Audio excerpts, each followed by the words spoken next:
Hey y'all, welcome back to Babeinlibrary. It's your girl Lisa, and it's my booktube anniversary.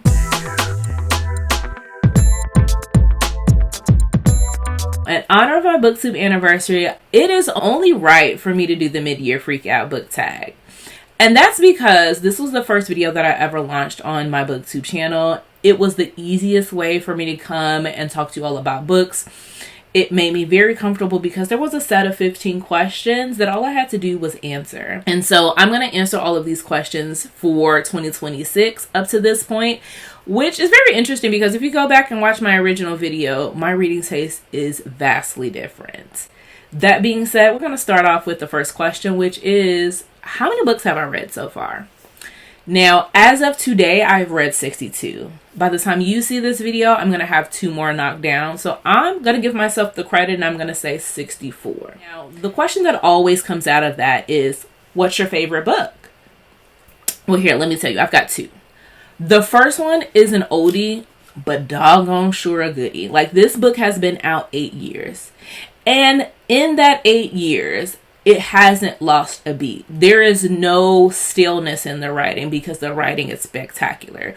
There is no confusion in the storyline. Isn't filled with topics and things that no longer relevant. That's going to be The American Marriage by T.R.E. Jones.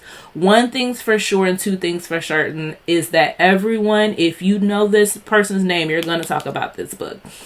And it's for good reason. This book is so beautifully written. It is thought-provoking. It really allows you to walk in the character's shoes. It really gets down into your bone marrow to where you could not tell your DNA from the characters that are in the story because you're living it, you're breathing it. And it's a very hard reality to be in because this is all about the American justice system and what happens when it goes wrong. Everyone that is on my channel typically knows that I am a happily ever after girl. I am a romance reader, but this one may not necessarily have the happily ever after that you are thinking of, but I think the author did it the best way possible, and it was true to what these characters have gone through. That being said, this is my favorite read of the year. Now, because I am a romance channel, I do have to have some romance in here. But let me tell you, this romance that I'm going to recommend is not rainbows and sunshine, but it is hard-fought battle for self and for their love. And that is the reason that I love it so much. And that is going to be Loving the Legend by Kit Gray. I actually just finished this last week. And part of my brain was like, is this recency bias? It's not. Let me tell you that right now. When I started this book, I automatically knew I was going to love these characters. This is a male-male Achillean romance between Tyler and Sydney. Now, they are basketball opponents, I'm going to say. Now, Sydney has been in the NBA a little bit longer than Tyler, and it's kind of like a rookie and a vet, and they're always pitted against each other in the media. But it automatically is a connection between the two where they are gravitating to each other. And this is a true soulmates connection. This is fantastic writing, but again, it is not just the love between the characters because trust me, the love is undeniable. There is nothing that could shake these two from one another. However, it is not outside forces but internal forces. This has a lot of self-discovery work, identifying what it's like to live with grief but not let it take you under, what it's like to live with the person that you love but understanding there's only so much that you can help them work through, that you can't make somebody else pay for the sins of your transgressions with your previous partner, and that everyone has to go through this journey of life, and there are some lows you can't travel through, but you will be by their side to help pull them out when necessary. Like, I want you all to know it is heavy. There is some triggering topics in here. There is a lot that happens between the characters, but it's so beautiful to watch them grow and become the person that they need for themselves and for each other. Now, the next question is, what is your favorite sequel? Now, I automatically knew when I read this question, without a shadow of a doubt, it was going to be Soul Glitch by Gabriella G. Now, I took a year off from reading this book. I had to wait because everyone said this was going to be the book that emotionally wrecked me. Now, it is heavy. When I tell you that these two are heavy, this one nearly tops all of that. And I say that as a person who is an emotional reader. So I do know that about myself. I love something that is going to twist and bend and pull at my heartstrings and make me work for that 5-star in my reading category. And this one absolutely did. This is a sequel that I needed the break from. I needed to give myself a moment to understand what I was walking into, because this one here took me through so many journeys that it took me over a month to read this. Now, usually I like to get through books in a week or less. I had to take all 30 days and then add some more onto the balance sheet because I could not rush through this emotionally. I could not rush through this in terms of the storytelling. I had to sit with my emotions. I had to sit with my feelings of how I felt with the characters. I had to sit what happened to the characters. So I will tell you, while this is my favorite sequel, there is one more left in the series. And I want to say I'm going to get it done this year, but after this one, I'm like, I may need another break. I don't know if I need to take an entire year to do it, but I think I need a break before I finish off this series. This fantastic second book. Not a secondary slump in sight. Gabriella G absolutely wrote down when it came to this series. The question that follows this one is, what is a new release that I haven't read? And honestly, there's a ton. But I'm going to give you probably 3. I'm going to tell you the first one I do have my hands on is The Art of Loving You by Natasha Bishop. I pre-ordered this one. I got it as soon as it came out. Have I read it? No. This one has a lot of mixed reviews on it, and that's not the reason I haven't read it. I wanted to make sure that I sat and I didn't take in everyone else's perspective of this. Obviously, we love Only for the Weak, and I didn't want everyone else's opinions of how they felt about The Art of Loving You to impact me. So I took a minute off, but I will be getting to this expeditiously. The next one I'm going to talk about is a new release by Ray Lees. Everyone is talking about Joliet, and I do not have my copy yet. One of my friends is gifting me a copy, so when she does that, I will be picking it up because I've heard fantastic things about it, and I am loving a boxer romance, and Soul Glitch is a boxer romance. I've got a lot of those in my TBR, and Joliet is one of them. And the last and final new release that I haven't read yet, I'm going to pick it up the day after tomorrow because I will be seeing the author. I gotta get my hands on Misconnections by Tia Williams. Anything this lady touches turns to gold for me, and so I do need to get my hands on that this week, and I will be reading it soon. So those are 3 new releases that I'm behind the curve on. The question that follows this one is, what are some anticipated releases? Now, I'm only going to give 2. The first 2 that comes off my mind, I have an ARC copy of Ashes at the Altar, which is the final in the series by Ladarian Williams. The first one was Blood at the Root. Absolutely loved it. The second one, absolutely loved. So it stands to reason that the last and final one is going to be just as good. This is a YA story about a young boy with magical abilities. He finds himself going to this magical HBCU, and it has a lot of family drama.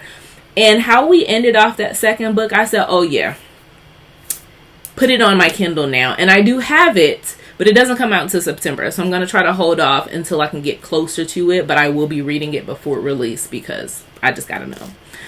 The next book that I have as my anticipated release is Embers. This is going to be a Cinderella dark retelling by Naima Simone. She has been knocking books out of the park left and right.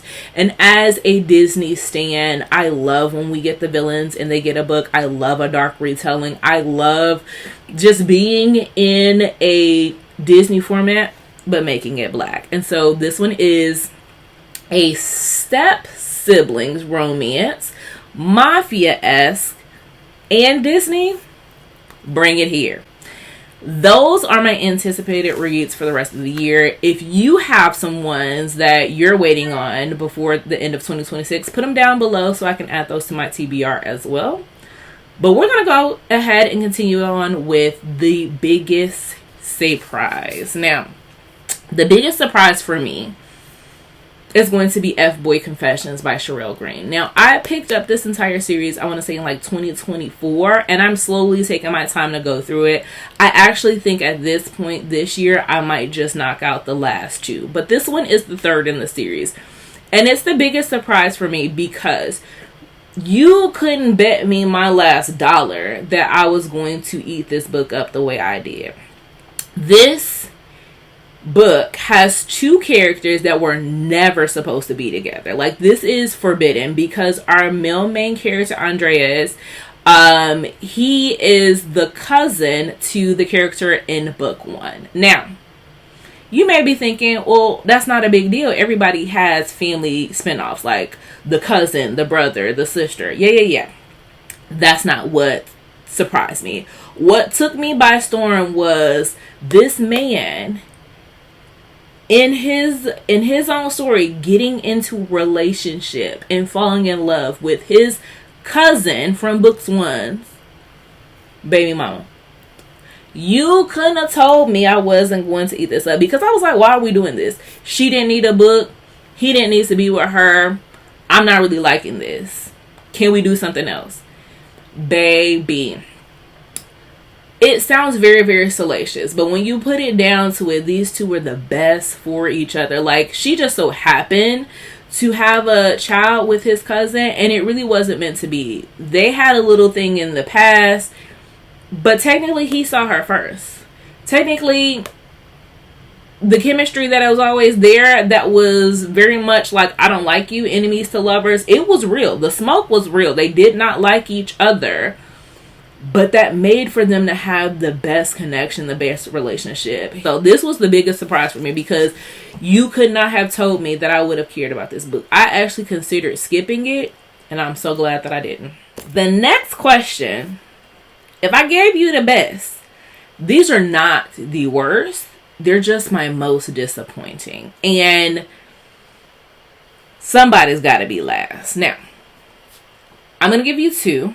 One is going to be Breaking the Barriers by Monica Walters. Now, you couldn't have told me that I wasn't going to love this book. I came in with the highest of expectations because I already seen these two in the first book. I seen them get together. I saw that chemistry. I saw the way in which they were iron sharpening iron. And I'm like, oh yeah, let me get their story. Now, granted, anytime you come into a book and the couple is already together, they're already, making things happen. They've already had their meet cute. They've already slept together. You're probably looking like, well, what story is there to tell? And I probably should have took heed of that, because when I got into this book, we were about 30-40% of the way, and I was like, oh, everything is going great. That should let me know right there that the shoe was going to drop. And what pissed me off so bad about this one, it wasn't my girl Shayna. It wasn't her. She's not the problem. The problem is Red. What made me so mad about him was that, like, you want to talk about how she ready to run at every chance and every turn. Every time she get upset, every time that something goes wrong with you, you run into somebody else's hands. You went so far to possibly, I'm not even gonna say possibly, you cheated on this woman, and someone else had to stop you. And my girl didn't deserve that. Yes, she had a lot going on, and yes, there were things that she could have done better. But my God, you ran to the woman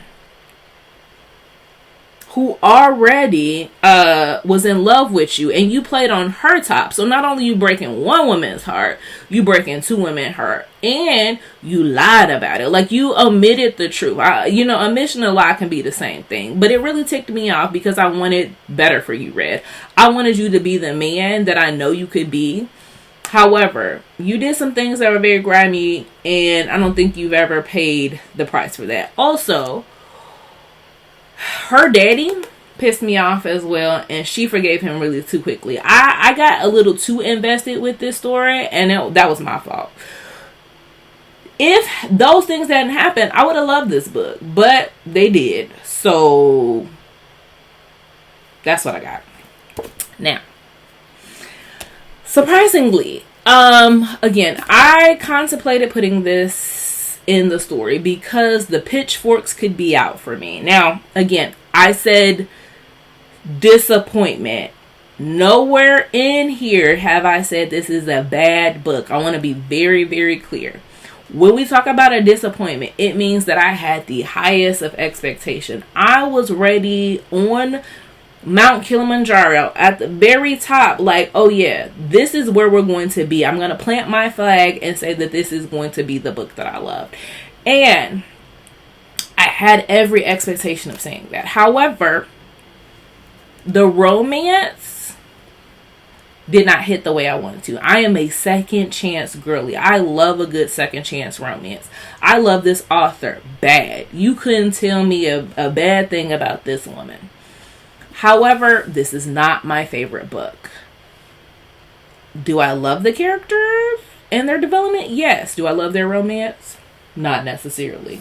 For that, I'm unfortunately going to have to say score. It's on my most disappointing list because I had the highest expectation of this. I expected this to supersede my favorite, which is Real, the first in the series. And unfortunately, it didn't deliver in the romance aspect. The character growth, the character development, the storyline of what was going on with them individually, fantastic, chef's kiss. The romance, not so much. That's all I got to say about that. Potential new favorite author. Now, I haven't read a ton of this person's catalog. I've actually only read one book from them, and it may also be recency bias, but I am pretty sure that Nitra Antoinette is going to be one of my new favorite authors because of how much I loved Body Count. Like, from the first page all the way to the last page, I was enthralled. Laugh out loud funny. Very women empowering. Definitely has a darker element or touch to it. That suspense, that banter, that comedic timing. Like, I have a feeling that I'm going to love this series and then some other books by her. I think that she has a lot of depth and range from what I've heard people talk about her catalog. So I am very excited to continue on. I will be reading Body Language very soon. I do have an Audible credit that leads me to know that I'm going to pick it up. But currently, she's going to be on my watch and my radar list for new favorite author. And I hope to tell you all more about it at the end of the year. And I hope to actually see her at a bookish event in September. Now, the question that is always one of my favorites is, who is my new fictional crush? Now, I'm going to give you two. Now, the reason I'm giving you two is because I want a lover boy, but I also want a bad boy. Like, I need soft and sweet, and I need savage and savory. Like, I like to have options. So I'm gonna start with my soft and sweet, the person that is like, hands down, if you have read this book, you know he's book boyfriend material. Like, as soon as I read him, I said, oh yeah, we gotta share this man, because Lamar Anderson, LA, Hollywood, baby, sold me for a penny, because I need you all to understand that this man says, I don't care what nobody has to say. And I do mean nobody. Strangers on the internet, people you know from your past, it don't matter. What matters is how you feel about you and how I feel about you. And I don't care who knows it. I'm going to do what you need me to do, If you need me to be a silent partner in your life, I'm going to do that. But when you need me to be loud about it, I'm going to do that too. Even if I can't physically be near you, I am always going to be what you need. If you need me to send flowers, if you need me to take you out, if you need me to show up at 2 a.m. in the morning, whatever you need, I'm your man. Because I like to walk a little bit on the dark side, I had to pick up Memphis. Like, Memphis, or Mims from the Hood Flower Girl. Yeah. This man here, new book boyfriend material. When I tell you that this man said, I'm going to ride out about you. Like, I have given you enough time to decide what you wanted to do with everybody else. But now that you have finally showed me that you would be willing to date me, everybody you know gonna have to see me. Your ex gonna have to see me. The man across the street gonna have to see me. Because I want everybody to know I don't play about you. And he said, not only am I going to go to the extremes, but he also, like Lamar, is whatever you need. If you need me to come into your shop and make flower bouquets and listen to you talk about your day, I'm going to do that for you. If you need an outfit, I'm going to buy the bag, I'm going to buy the clothes, I'm going to buy the shoes, I'm going to buy it all, because you should never have to need when you with me. These two men were certainly written by women, because they were written right. All right. Now, let's talk about my favorite characters. Now, interestingly enough, my favorite characters are somebody auntie and uncle.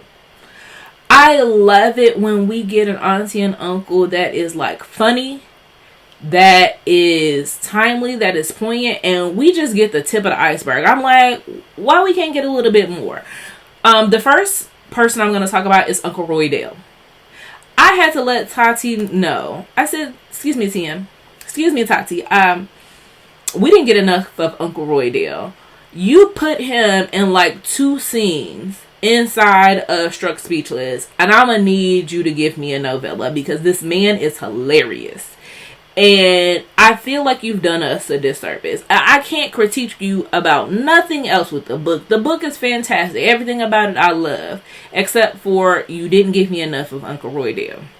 And I think that if Uncle Roydale had met Aunt Addie, who happened to be my other favorite fictional character, they would have been best friends. They would have been tearing up the town, getting into trouble. Aunt Addie and Uncle Roydale, baby, they're going to shut the streets down. Those are my 2 favorite fictional characters. Now, I do have another uncle that I am anticipating reading before the end of the year that will also probably go on this list, because uncles and aunties make the world go round. But can't talk about him just yet. We're going to talk about a book that just made me happy. I actually have 2 for this question. Keep Giving Me Love by Brienne Dene just made me the happiest person ever. I'm going to tell you, I read this probably in 1 sitting while I was under the hairdryer at the beauty shop.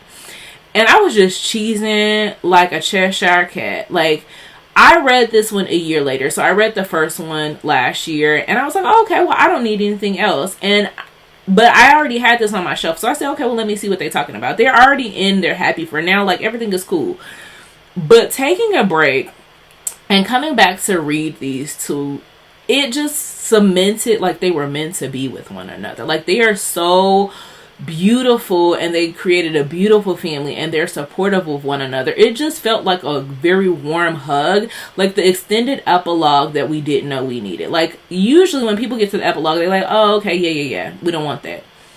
I could have took 2, 3, 4, 5 of these. That's how I know that they just were so meant to be and so right. Like, to see them happy and in love, and see them growing as a couple, see them growing as a family. It was just so beautiful to see. Another book that made me happy was anthology. Now, personally, I am not an anthology reader. I don't necessarily see the appeal. However, when I read After Hours, I said, oh, this is what y'all failed to mention. Y'all failed to mention that an anthology could look like this. It could have every delectable morsel of just touching, feeling, loving for small bits of time. Like, I just felt like a voyeur. I was just stopping in little bit of rooms. I was like, what's going on in here? Oh, that's what's going on. Do I know you? Yes, you do, because these are all characters that you have been exposed to in Evelyn's books. You have been able to see these characters interact with other characters, and it just gave you like this little bitty quick flashes in the pan of what are some of these characters up to. Like, if you read Saddle Obsession, you were going to be like, oh, that reminds me, I need to know what's going on in this mafia world. If you read Elevator Pitch, you was like, oh, I can see that Audrey, the best friend, is still doing great. And oh, this is who her man's brother is? Like, you just got to be brought back into the universe of Evelyn, and you were like, okay, now what's next? It left you craving for more. And usually when people read anthologies, they're like, oh, they're too short. This was just right. I got in, got mines, got out. Perfect stories. Now, while we're talking about happy, you know, I want to say that these were some happy tears. But let me say, the next question is, name a book that made me cry. Now, I was boo-hooing. Was I happy when it was all said and done? Absolutely. Did I have to cry and bawl my eyes out like the way I did? No, but the story demanded it. And that's going to be Zootopia by Tatiana Timmons. Y'all, boo-hooing like a baby. When you see this fine man on the cover, you said, there's no way you crying like that. Snot nose running, sniffling, trying to understand, why would Tatiana dog me out like this? Why would she dog me? Like, she said, oh, Lisa, you thought you were going to be riding the bike with Zoo? You thought you was about to be a part of the Zoo Boys? No, baby, we're dragging you down the street because I'm going to leave you so emotionally distraught that you have no reason but to put your therapy bill on and say, hey, what's happening here?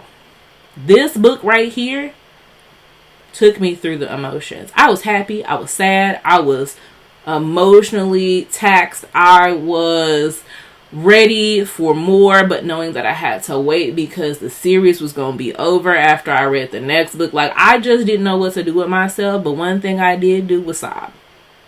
And I hope you all sob as well. The next question is, what is the prettiest cover? This is a special edition, so I think it's probably cheating. But one of the prettiest covers that I got was Bible Study. And I know you may think, Lisa, that is very, very simple.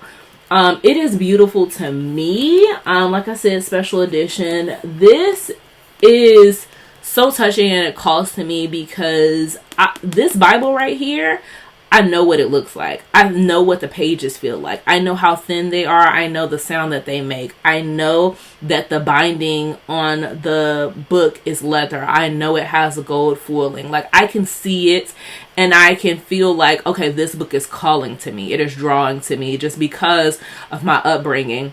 Knowing good and doggone well that what's in these pages ain't got nothing to do with what's on this cover. Like, it may start off that way, but I know it's not going to end that way. And yet, and still, this book calls to me. So, I hope to read this very, very soon. I do have an audiobook. But I just was so happy to get the special edition because, truthfully, the regular edition didn't do anything for me. But this one here, salivating. The next question I don't have an answer to, which is my favorite book to movie or book to TV adaptation. I don't think that I've watched a new book to film or book to TV adaptation this year. I don't think I have an answer for that. There are some that have came out that I have absolutely no intentions of watching. There are some that I am anticipating. So let's talk about anticipation. Whatever these authors come out with, whatever Kennedy Ryan releases before I let go to TV, we'll be watching that. Whenever S.A. Cosby decides which one of his deals he want to drop first, I will be watching that. Tomi Adeyemi, whenever that drops, I will be watching that. Those are what I am anticipating, but so far I don't have anything that I've watched that I didn't say before.